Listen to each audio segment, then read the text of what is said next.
אלוהים שם את רוח הקודש שלו בלבבות ישראל. רוח הקודש באה מהשמיים. יהו שלח את זה, זה אלוהי. ישעיהו 63:11. רוח הקודש ירדה כמו שאגה של רוח עזה.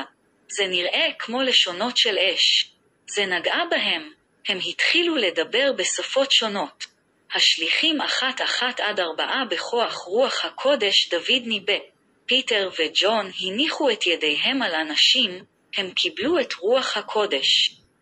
מעשים ית 6 כאשר ישים עליהם את ידו רוח הקודש באה עליהם. הם התחילו להתנבא. יוחנן 2:26 בצהריים רוח הקודש היא יועץ.